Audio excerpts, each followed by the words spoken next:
Let me tell you one thing. To be honest, I read book daily 30 minutes in the morning in my bathroom. Do I look good? I hope so. Hey guys, this is Praveen from IIIT Guwahati. I don't need to mention my college, but it is what it is. So in this video, I'm going to talk about why you should read a book, how to read a book, what are the use cases of reading a book, and also I have read a book recently. I have completed a book called 0 to 1 recently, and also I'm going to share some important stuff I have learned from this book. Let's do it. Before going into the topic, I want to ask you one thing. If you're watching this video, it might be the beginning phase of you reading a book. So to start anything new in your life, you need some motivation or you need a reason to do that. Reading book is one of them. So I started reading book for a reason. So what is that one reason or motivation for you to start reading a book? I want you to say that in the comment section. I want your response. Let's begin with how to read a book. First of all, you need to choose a book to read a book, right? So that's the first point. Choose a book. You need to choose a book that aligns with your interest. In YouTube, some people will say that these are the useful books of all time. If you read this book, you will get something. That doesn't mean that you need that book. You might be interested in non-fiction book, or might be interested in fictional book, or might be interested in technology book, artificial intelligence book, maybe anything. Choose a book that aligns with your interest, not that somebody tells you that it is useful for you. The second point is choose a right environment while reading a book. You have 24 hours in a day, and you know that where are you spend your time in the morning, in the night, and in the evening, or in the afternoon. So think about it. What's the time and what's the place where I have that peace time so that I can read a book? You can't read a book in a loudy or noisy place or in a crowded place, because you need to put that attention while reading a book, and you need to grab that all the content in your mind. To visualize something while you're reading, you need that like alone time. So choose a spot. Let me tell you one thing. To be honest, I read book daily 30 minutes in the morning in my bathroom.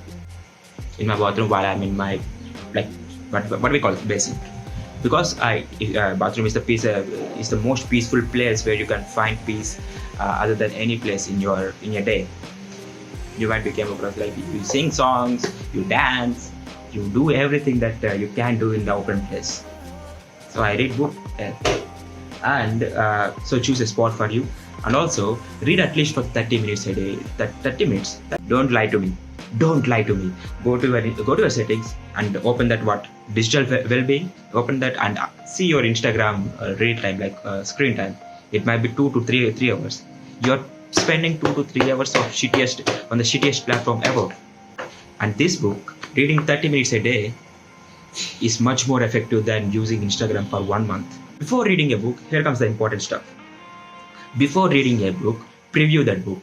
Know what the book is about. What are you getting from that book?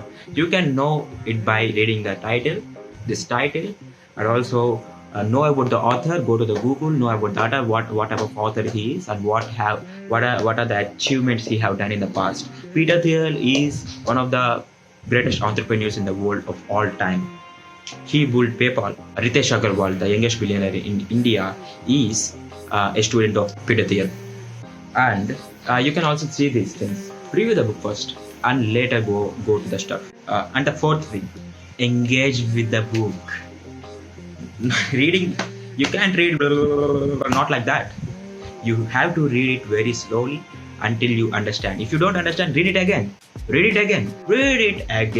until you understand, until you visualize that thing in front of your face. While you're reading, you need to visualize characters in front of your face so that you can understand. If someone asks you about what you read in this book, you need to tell in a way like that they also have to visualize what's going on in front of them.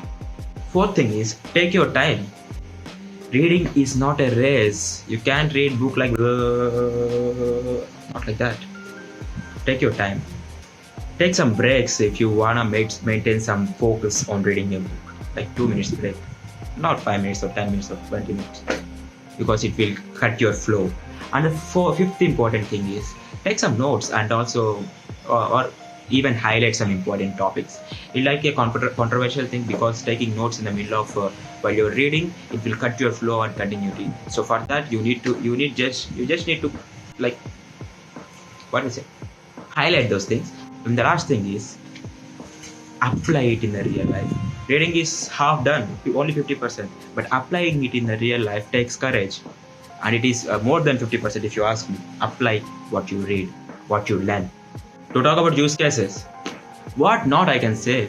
It gives you entertainment, it gives you peace time, it gives you knowledge, it gives you that communication skills, it gives you that I'm seeing the notes actually. It gives you that emotional and empathic development. So, I want to give you some example. If you are talking with somebody in front of you, two persons in front of him, two living beings, the transfer of information, the probability of transferring information is like 100% or 90%. If someone says something to you, you will understand it. But while reading a book, it's a non-living thing. Author have to write in such a way that you will understand very effectively. And it also, and like this book is for broader audience. He need to write and he need to explain his things very effectively that each and every of people who are reading this book should understand. And it's a non-living thing.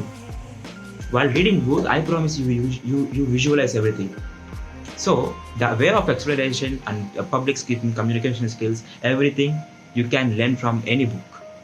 You can learn from any book, not only fiction or non-fiction. Book writers are very better at expressing things. Greatest public speakers, greatest leaders, greatest politicians, greatest people in the world are great at communication skills. It's the number one skill if you ask me.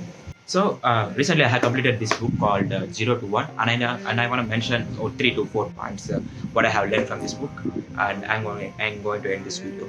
Every moment in business happens only once. The next Bill Gates will not build any operating system, or the next Larry Page cannot build an search engine. Every moment in business happens only once, because the next Bill Gates also builds operating system. What happens to the existing one? Microsoft is already there. Why do you need to build another business like that? You need to build new stuff to take world forward, to take world into new technology. So every business happens only once. And the second point is, the most important question in business is what's the valuable company is nobody building? I want to repeat this question again.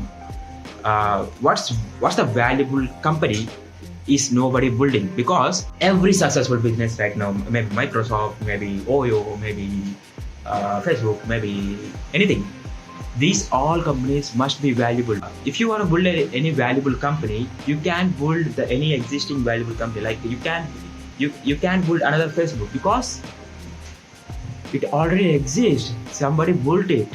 There is no need for you to build it again. See for the opportunity, like what valuable company is nobody building. There is some valuable out there. You can create some huge value in the world, in this society.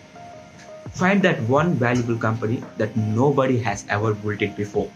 And the third thing is, brilliance is rare, but the courage is even shorter than genius. What I mean to say is, in a class of 60 people, in IIT or JEE or something like that, 40 to 50 people are genius. Like they know everything about maths, physics and chemistry, or they know everything about life. But a lot of people don't have the courage to express themselves, to express what they know. You might come across this as well. So if a person with only 50% knowledge has ability to express all his 50% knowledge in front of a broader range of people, he's the most effective one than a person with 100% knowledge. Say, so it takes courage to express everything. So courage is even shorter than genius. The fourth thing is, a bad plan is always better than no plan. If you are planning for something, if you feel like it is a bad plan, no problem, go for it. Taking action is always better than doing nothing. If that fails, okay, you will learn and you will get a better bad plan. And the fifth thing is, I'm gonna read here. Superior sales and distributions can create monopoly even with no product differentiation. What I mean to say, you see Puma, Adidas, what are the other companies? Puma, Adidas, Nike, These all are company, like all are same. They are same products, no product differentiation, but the distribution and sales is what that makes unique brands out there. Dress brands, there is no uniqueness, but product and distribution, sales and distribution is what makes them unique. I want to say, please make sure to subscribe, please make sure to like, please make sure to comment, and also follow me on Instagram.